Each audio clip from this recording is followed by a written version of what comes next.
Hello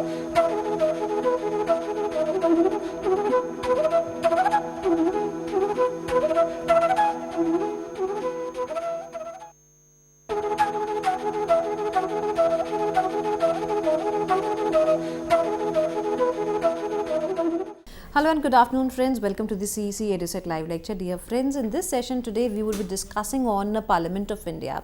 We would be specifically talking on the nature, compositions and the function of Parliament of India, and for this very discussion we have once again with us in our studios Dr. Satish Kumar Jha.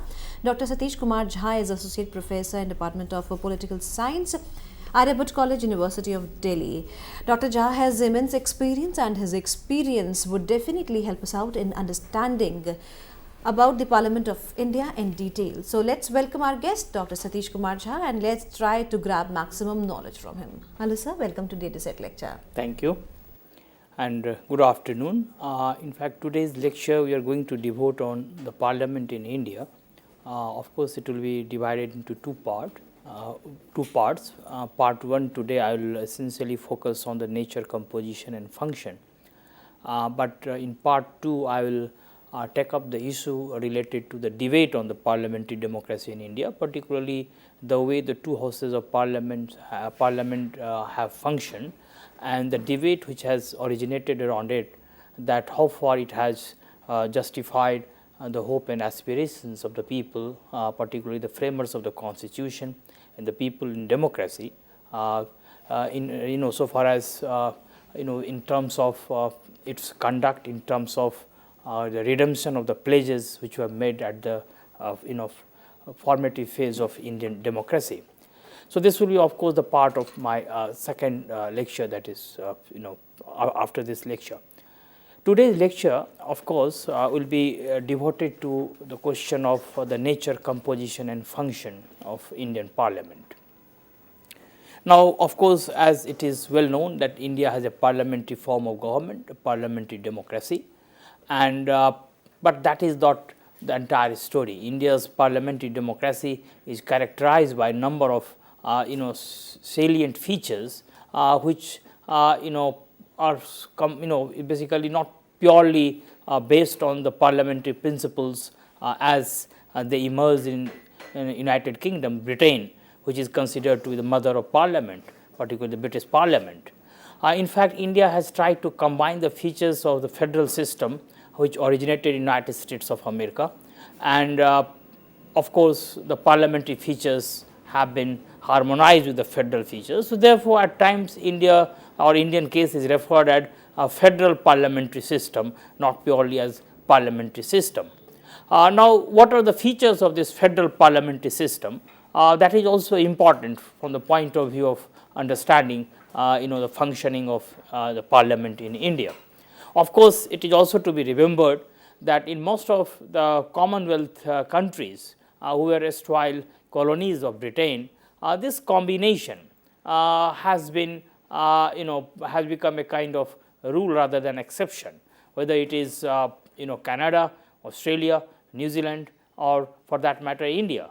I mean, all of them had a colonial past, their association with Britain, and therefore what has happened that on the one hand they have inherited a tradition which is rooted in parliamentary practices, which is rooted in parliamentary theory, but on the other hand it has also tried to combine the features of the federal form of government, and United States of America of course is the classic case of a federal polity in the world. Rather, it was the first country, first nation which innovated this idea of federal governance, so on and so forth. So therefore, what has happened that these countries have gone, these Commonwealth countries have gone for a combination of federal and parliamentary system.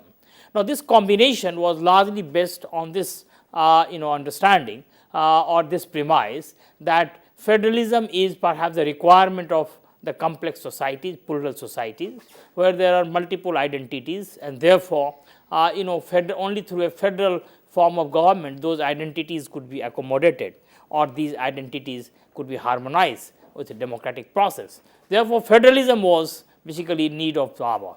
But on the other hand, because these countries were also familiar with the parliamentary system as due to their long association with the British imperial power. Therefore, they believe that the parliamentary form of government would be the ideal system for them.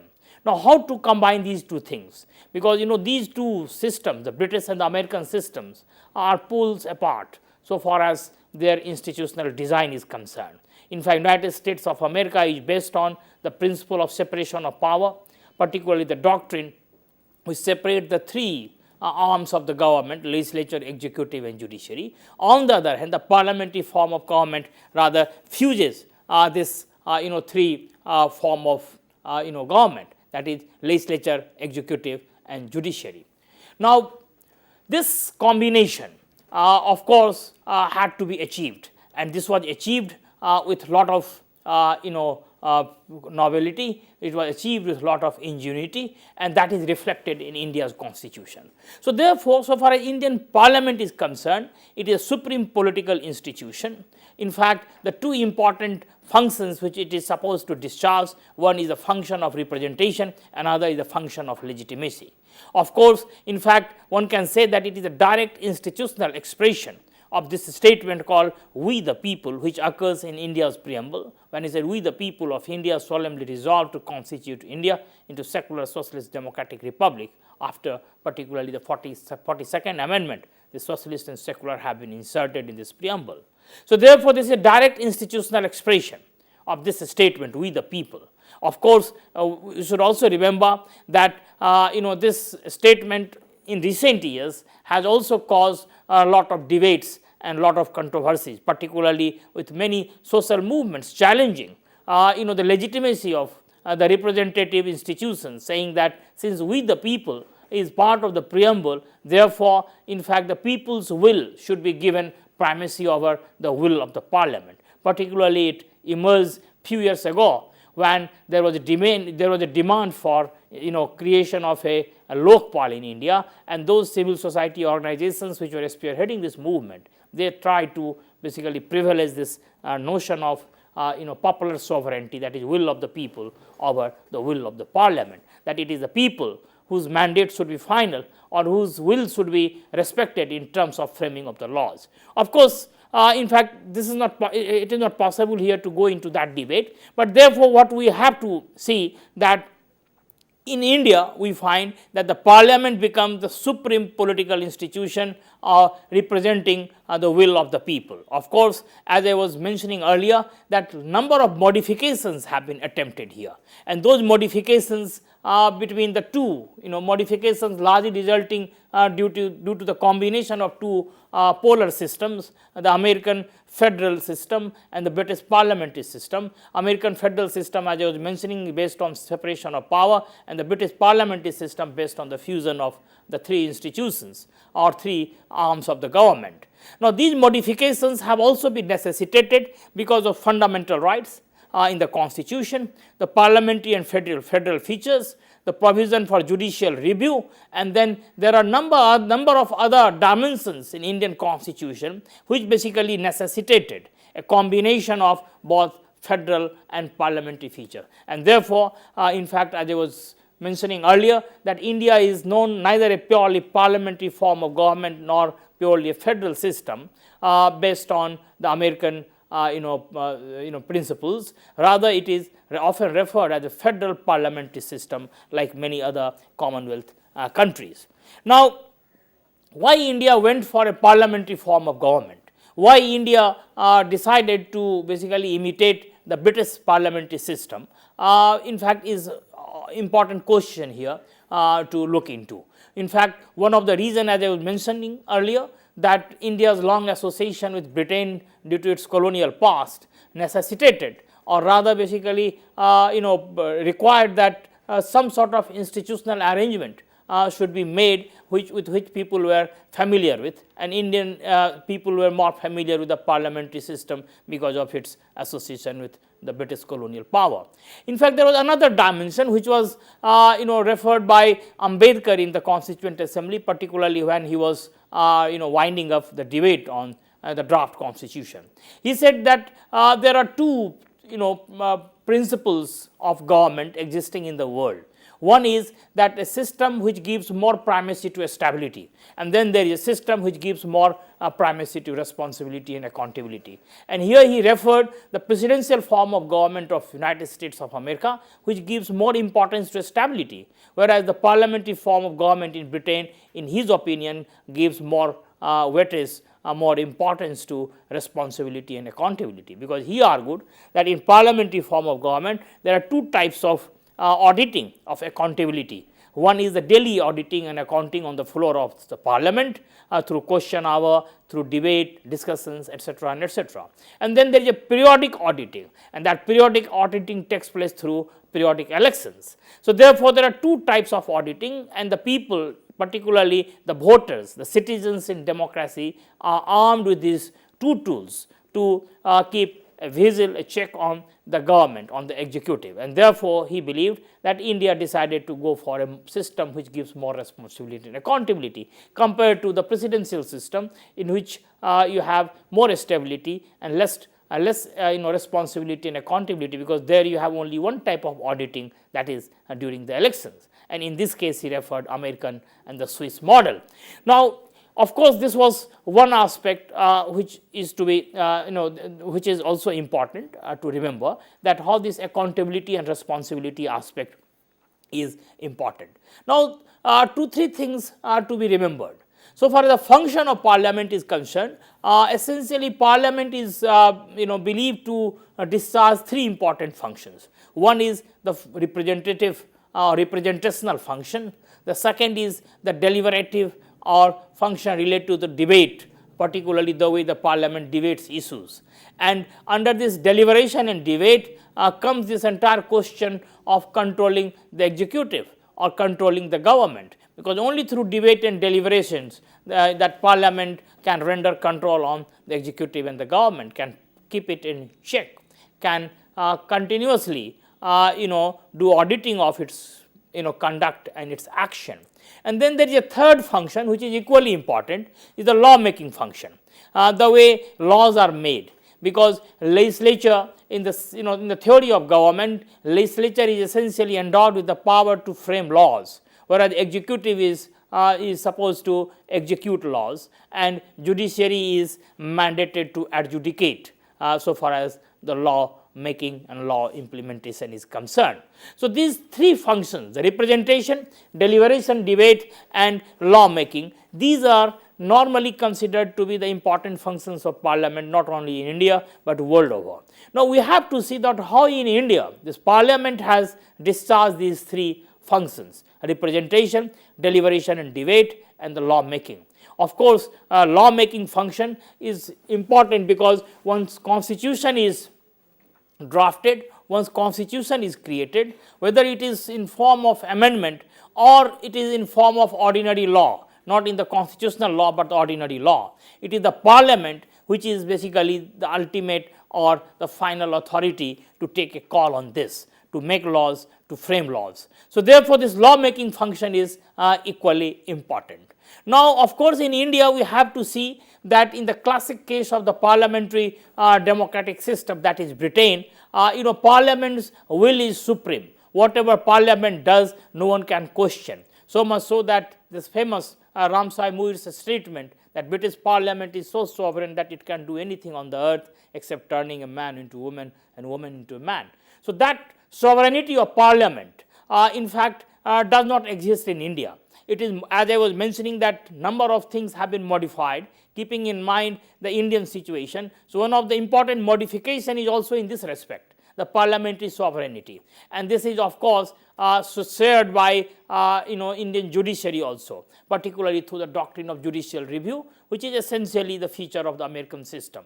And this combination, combination between American and the British system is not only confined to this federal parliamentary thing, but it also it also extends to this entire judicial review dimension of Indian constitution and Indian polity, because in India the judiciary is basically empowered to review the legislation, is empowered to review the executive, and to the extent that now many scholars have started arguing that Indian judiciary is fast moving in direction of the American doctrine of judicial review, where it is not the parliamentary sovereignty, but it is believed that American Constitution is what judges say, as the famous jurist and judge Hughes had once stated, that American Constitution is what judges say. Of course, one cannot say that so far as constitutional design is concerned, India is closer to that, because in India there is some sort of unstated or unwritten separation of power. Parliament has been given supremacy and sovereignty in its own domain. Judiciary has been given power and authority in its own domain, its own jurisdiction. I mean, jurisdiction of judiciary has been earmarked, and so is the executive. And it is also believed that the three organs of the government will basically abide by this informal separation of power, and they will basically go by the spirit of the Constitution. In recent years, we have seen number of issues have come up, particularly related to this interference by one wing of the government into the other, and this has resulted into number of controversies, number of debates. Recently, when Parliament passed a bill called Judicial Appointment Commission Bill, where the judges' appointment were brought under the executive control, of course through a process of consultation between judiciary and executive. And then Supreme Court in a judgment turned it down, saying that this was the violation of the basic principle of the Constitution, or basic structure of the Constitution. We will take up these issues in the concluding part of the lecture, when we will look into the debates on the parliamentary democracy in India, particularly in terms of its relationship with the judiciary, executive, and so on and so forth. So therefore, so far functions are concerned, as I was mentioning, that the three important functions are representation, deliberation and debate, and the third one is the law-making function. That law-making function, as I was telling and mentioning earlier, that pertains to the power to amend the Constitution, and also relates to ordinary laws, particularly the way the Parliament makes laws for the governance of the society, which is called statutory laws. So both constitutional laws and statutory laws which are basically outside the Constitution, but nonetheless acts of the Parliament through which government is carried out, and the constitutional laws through which we mean the amendment in the Constitution, insertion of the new principles in the Constitution. Both laws fall within this domain of law-making power of the Parliament. Of course, in fact, so far as India is concerned, it is argued that this representation dimension of the function of the Parliament has the triple implications. And those implications are that Indian Parliament is supposed to represent nation and the people. Number two, it is also supposed to represent the interests and the classes. And the third, it is also supposed to represent federation and the regional interests. So three types of representation: the nation and the people. I mean, nation building act of the Parliament, that how Parliament forges this nation, how Parliament builds this nation. Nation building process is ongoing process, that is integrative function, that how it tries to integrate various parts of the country, how it tries to integrate various parts of the society by giving them rights, by enforcing, by empowering them, by implementing the Constitution, and so on and so forth, and by giving representation to various groups, various aspirations, and various sections of the society. The second is interests and the classes, because society never is a homogeneous category. It is divided and stratified along interest and the class line. So therefore, Parliament also gives representation to various types of interests and classes. And the third is federation and the regional states, because after all India is a federation, and therefore the interests are also articulated through regional categories, through federal instruments, and therefore the Parliament has to accommodate these interests as well, and not only interests in terms of individual rights, not only in terms of group rights, but also in terms of territorially divided regional identities and regional interests. So this is how this representative function of the Parliament is to be achieved in India, and therefore, as I was mentioning that in India this representative representational dimension of this function has triple implication, and those implications have to be seen in this light. Now, of course, before I move on to the other issues, 2-3 things are important here to remember, that how this parliament has evolved in India. Now, evolution of this parliament. Of course, as it is well known that India got independence in 1947, and 1950 the constitution came into existence when India became a republic. Now, on 26th January when it was declared to be a republic. But and the first general election took place in 1952, bringing into existence India's first parliament. But that is not the entire story. In fact, one can say that the Indian parliament started evolving in India during colonial period with number of acts and number of provisions which were promulgated by the British Parliament and the British colonial rulers in India. Of course, through many charter acts and Indian Council Act 1892, and subsequently by 1909 Government of India Act, 1919 Government of India Act, and most importantly 1935 Government of India Act. Through these acts, what one finds that this entire concept of democracy, of course at a limited scale, started evolving with people's participation in election, or with the provision of elected members in legislature, or with the provision of elected representatives taking part in the government, in the governance of the society. Of course, so far as Indian people is concerned, with Indian National Congress coming into existence in 1885 and starting a freedom movement in India, and subsequently articulating the aspirations of the people for a democratic form of government, what one finds that those aspirations started getting not only articulated but getting concretized in form of many reports, many suggestions, many deliberations which took place during those periods. Particularly 2-3 landmarks could be identified here. One landmark was, of course, the Nehru report of 1928. This Nehru report is referred as the beginning of, or one can say that the most concrete document, the most important document created by Indian people during that period, basically putting in black and white what India stood for or what Indian people aspired for.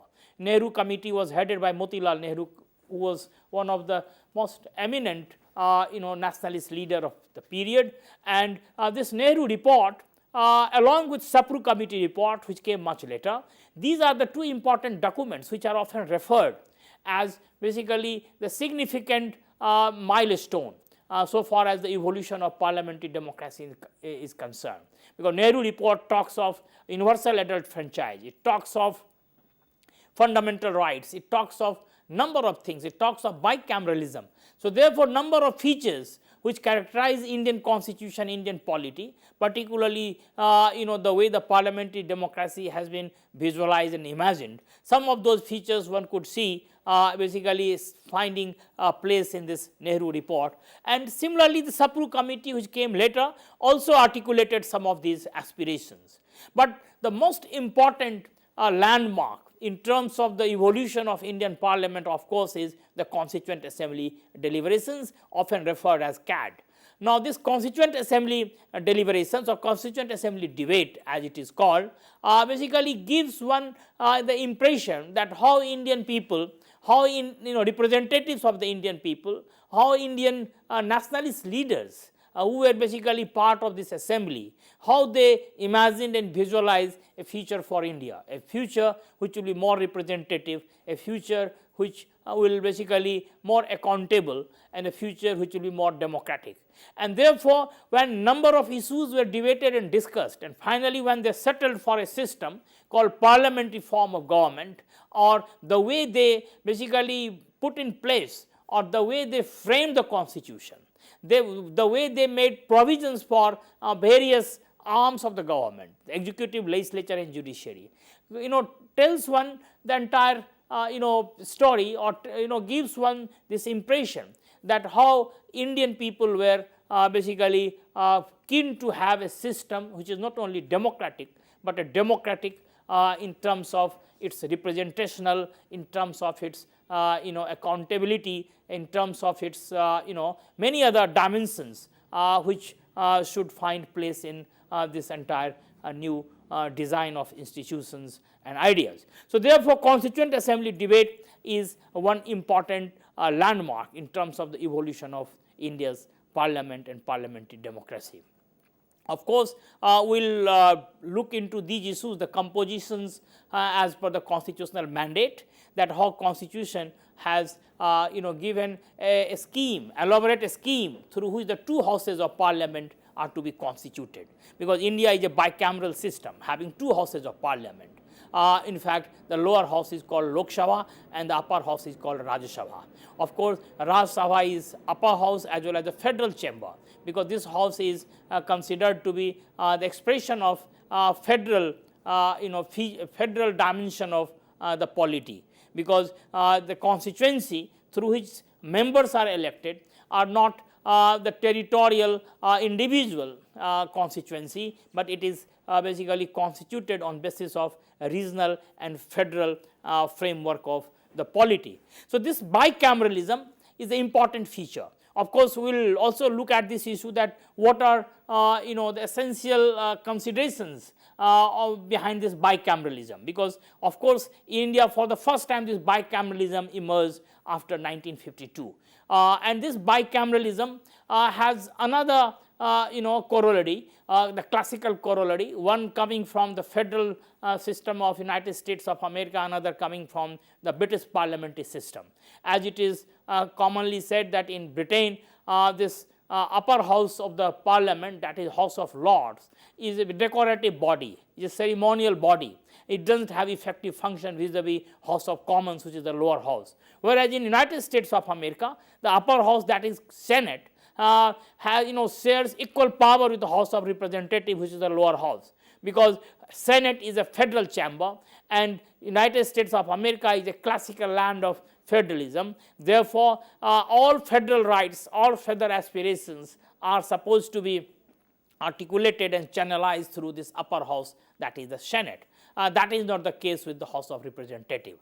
But in India, on the one hand, we find, as I have discussed earlier, the combination of this federal parliamentary system. But on the other hand, we find that so far as the upper house of parliament, that is Rajya Sabha, is concerned, it does not resemble with the Senate in United States of America in terms of its power and its effectivity. Though it is to be remembered that there are number of issues on which Rajya Sabha has got effective power vis-a-vis Lok Sabha, particularly issues related to the federal politics, the federal dimensions of the polity, whether it is the creation of all India services or basically transferring or legislating on a item or issue which figures in the state list in the federal division of power.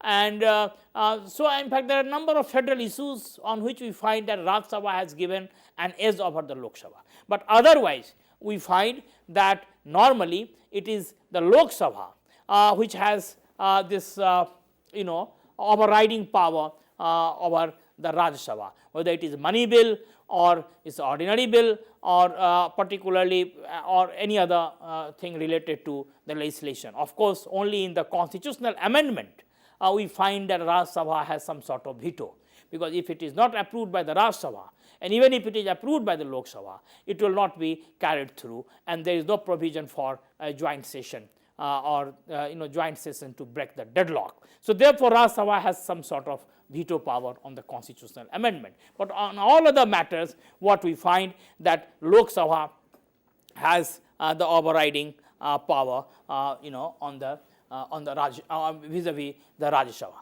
So, therefore, what we find that 1952, when this bicameralism came into existence, the first general election took place, and what happened that the two houses were constituted, the Rajya Sabha and the Lok Sabha, both were constituted. Of course, Lok Sabha was constituted 5 years, that is the the life of the parliament, the Lok Sabha, but Rajya Sabha, the first round of members retired after 2 years, because Rajya Sabha, what happened, the 1/3 of members retire after every second year.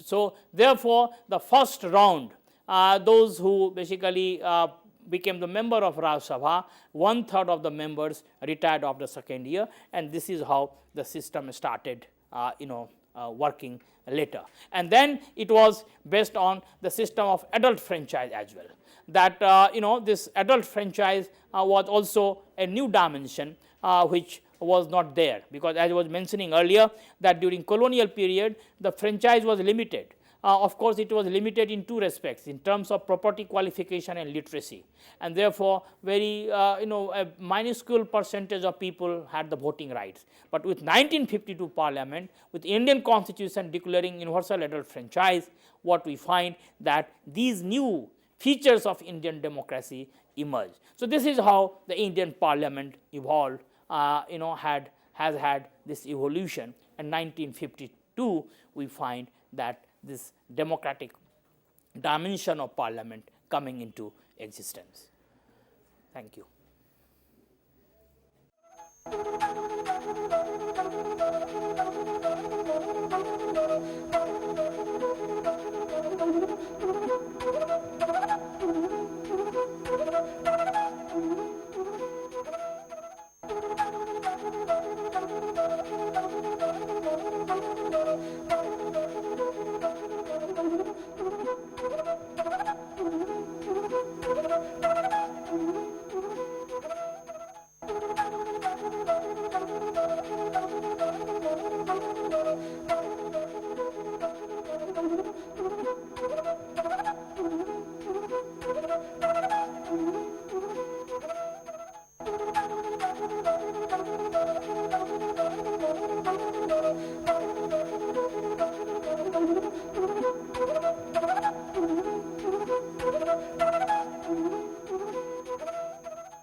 In fact, this entire parliamentary system, the way it has evolved over the last more than 100 years, one can say, but most particularly after 1952, when India went for a democratic polity based on a constitution which was drafted by the Indian people.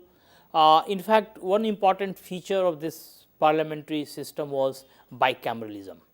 Now, this bicameralism in fact is to be understood in terms of the division or separation of parliament into two houses, lower and upper house. Of course, the upper house is often remembered or often called the federal house, federal chamber, particularly in the federal polity, not necessarily in a parliamentary purely parliamentary system like Britain. Britain also has a bicameral system, but upper house is called House of Lords, which is not an elected body, but a nominated or hereditary body. Of course, the function of upper house changes in parliamentary system, from what we find normally in a federal system, because this bicameralism normally has two important functions to discharge. One is the revision of legislation, that when the lower house legislates on any issue, and if it legislates in hurry, in haste, then the upper house basically tries to revise it or tries to put a halt on it, or basically by having a discussion or the second look at it, tries to fine tune it and improves it. So, this revision of legislation is an important dimension of this bicameralism. In parliamentary system like Britain, bicameralism is essentially premised on this principle, that any legislation in haste or hasty legislation will be checked by the upper house. But there is another function which is associated with bicameralism, and it emanates from this federal dimension of the polity, and this is related to federal and the regional representation and aspirations. That upper house is normally believed to give a space to the regional aspirations, federal aspirations, because here it is not the individual whose interests are represented, but the interest of various units in a federation, interest of various regions in a federation, various identities, particularly the regional identities, are articulated or basically represented in this house. So, therefore, the upper house in a federal polity becomes a federal chamber representing the aspirations of the regions, representing the aspirations of people mediated through regions and regional identities.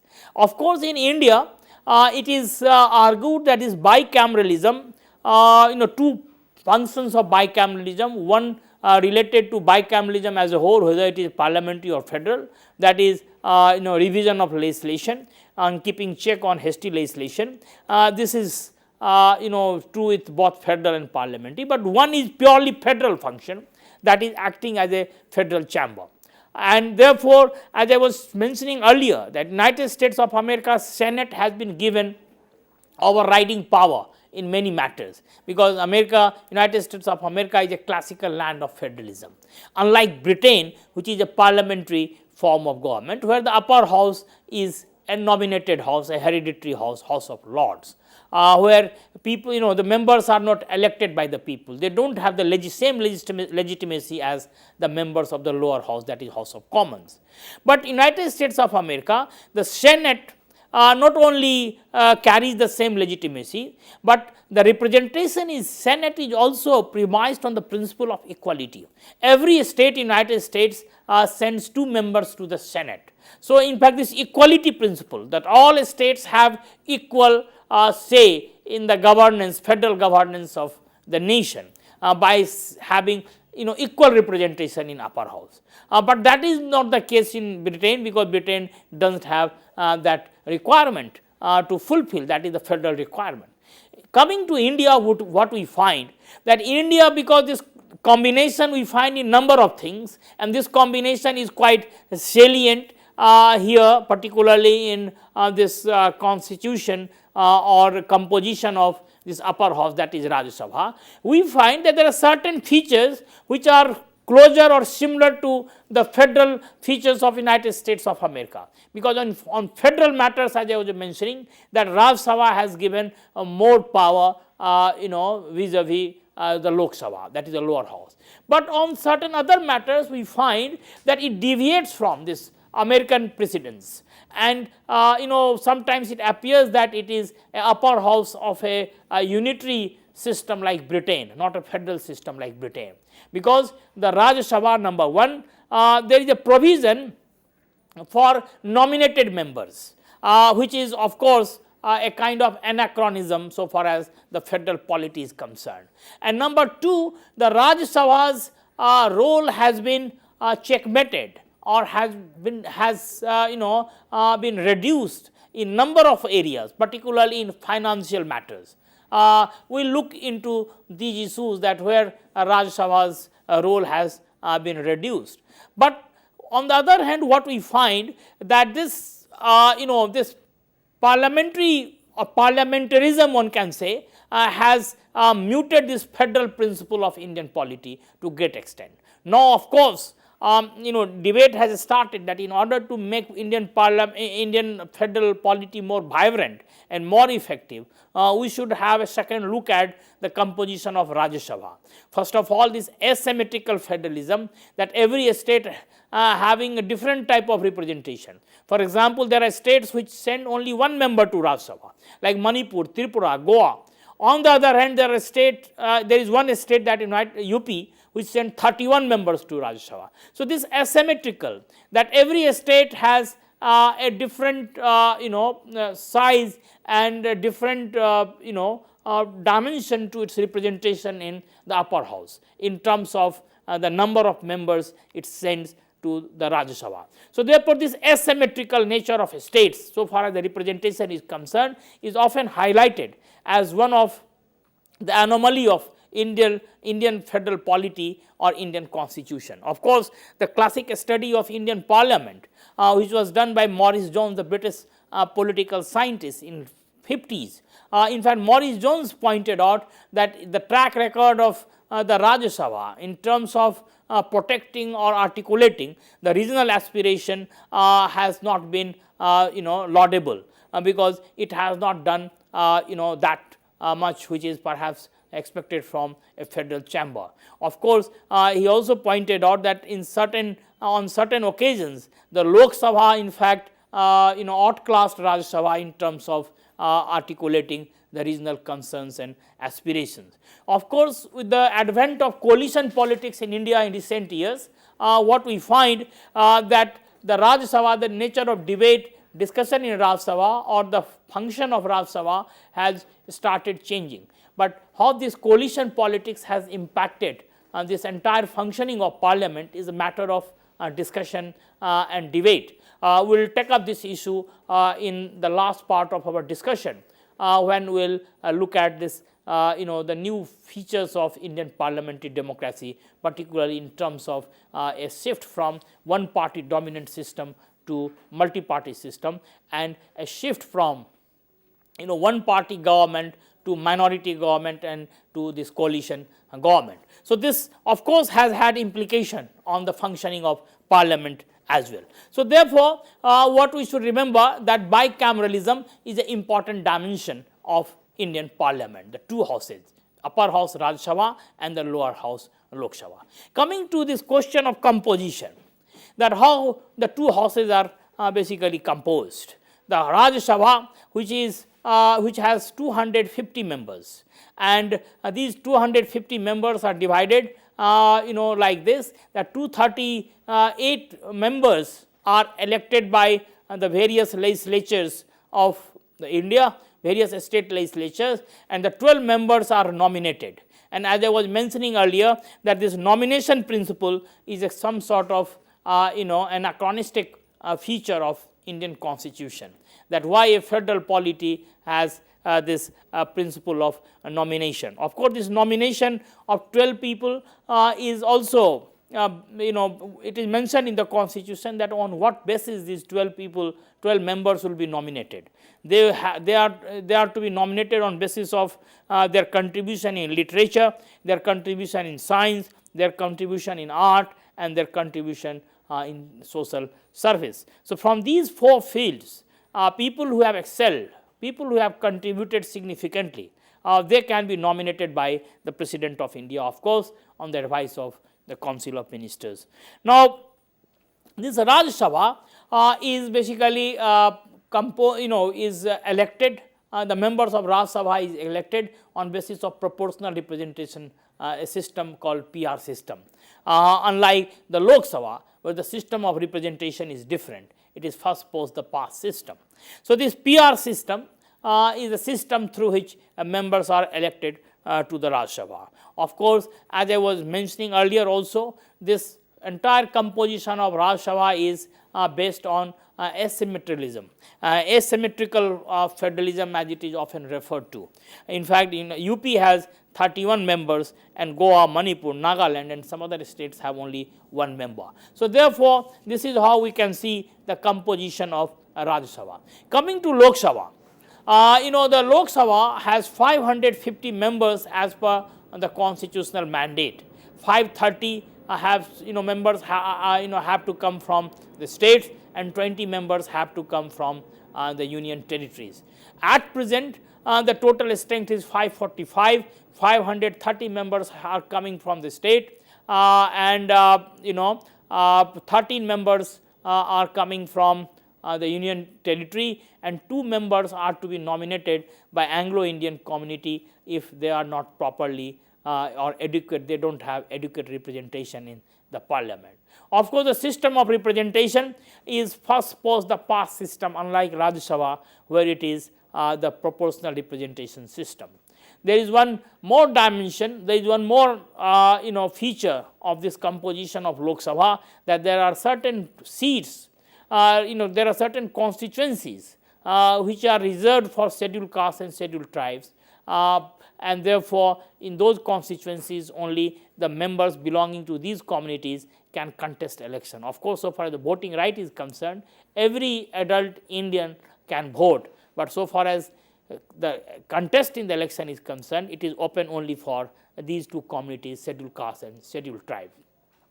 Of course, this qualification aspect is also important. The Raj Sabha has 30 years age as qualification, whereas the Lok Sabha has 25 years.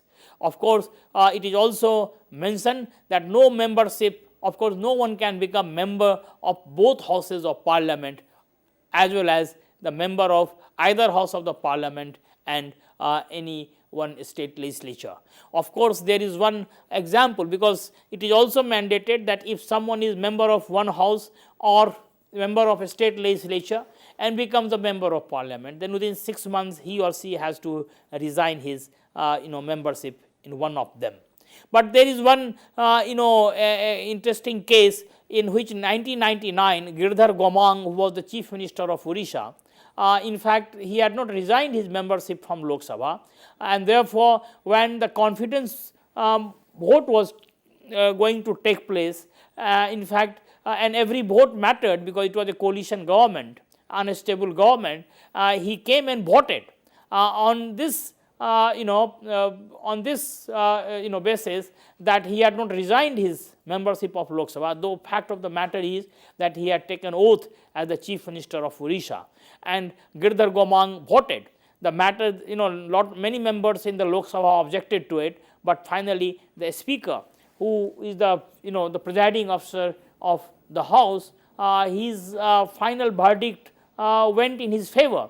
He said that there is no stated constitutional provision on this, and therefore this matter should be left to his conscience whether he should vote or he should vote, and he voted and the government also fell.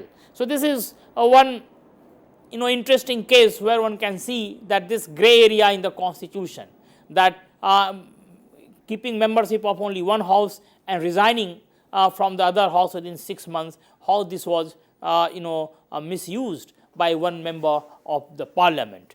Now, coming to this question of disqualification, this disqualification but before coming to this disqualification, we should also remember that this delimitation commission, because there is a provision in the constitution that from time to time after decennial census, the delimitation commission would come and will delimit the constituencies. But with 84th amendment in 2001, this has been mentioned in that amendment, through that amendment in the constitution, that the next adjustment on basis of the census would take place only in 2026 because of certain reasons. And one important reason was that if this delimitation happens now and the population becomes the criterion, then some of the states which have performed well on the issue of population control will suffer, will lose out to those states which have failed to control the population explosion. And therefore, the entire membership structure or representation of states in Lok Sabha will get radically altered, and that may create a kind of political problem. And therefore, for the time being, this has been deferred to 2026. Now, coming to this question of disqualification, in fact, there are a number of ways through which a member of parliament can be disqualified. One important basis for disqualification is the 10th schedule after 52nd Amendment 1985, that is called anti-defection law. But apart from that, in fact, this disqualification is also done through Representation of People's Act 1951, because 1951, in fact, People's Act talks of number of bases on which a member could be disqualified. And then, of course, there is a constitutional mandate also, so far as disqualification is concerned, that in what conditions and on what basis a member would be disqualified. So, we have to take into account all 3-4 different types of basis and the principles of disqualification in India, so far as the members of parliament is concerned. To begin with the constitutional mandate, that is how constitution talks of disqualification. Now, constitution talks of disqualification of a member on basis of office of profit, that if a member of parliament basically accepts any office of profit, he or she may be disqualified. Of course, this issue became controversial few years ago when UPA 1 was in government, and then it had to bring a bill called Office of Profit Bill. Then the constitution talks of unsound mind, constitution talks of insolvency, constitution also talks of disqualification if a person has who becomes a member of parliament but is not a citizen of the country, or if someone after becoming member of parliament acquires citizenship of a foreign country. And then of course these are the important provisions which have been laid down in the constitution on basis of which a member could be disqualified.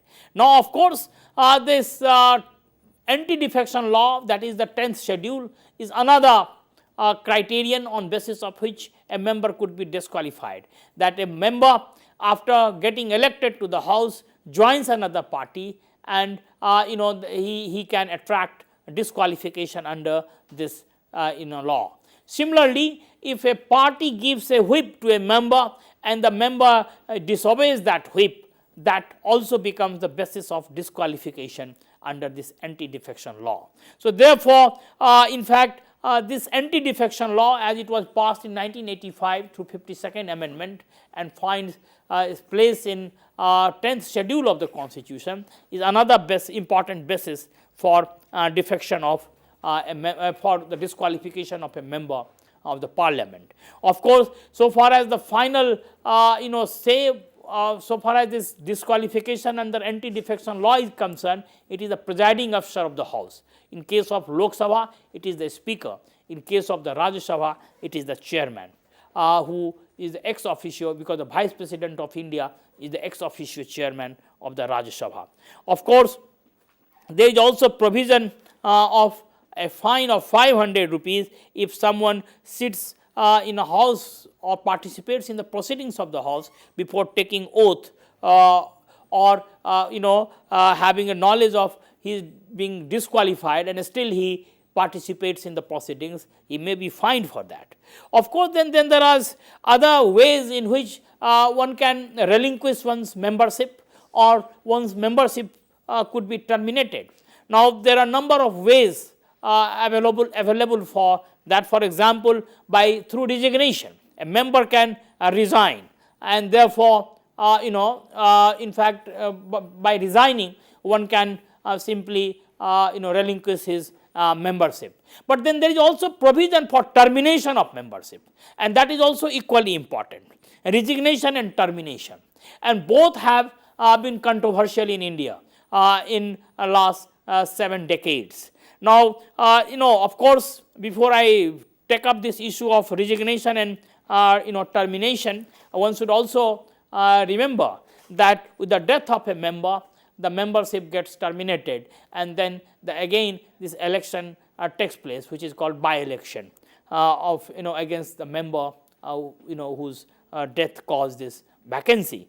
And then of course, there is also a provision that if a member is absent from the proceedings of the house for more than 60 days, continuous absence for more than 60 days, without a proper permission or sanction for that absence, he or she may be terminated, or membership may be terminated because of this prolonged absence from the proceedings of the house.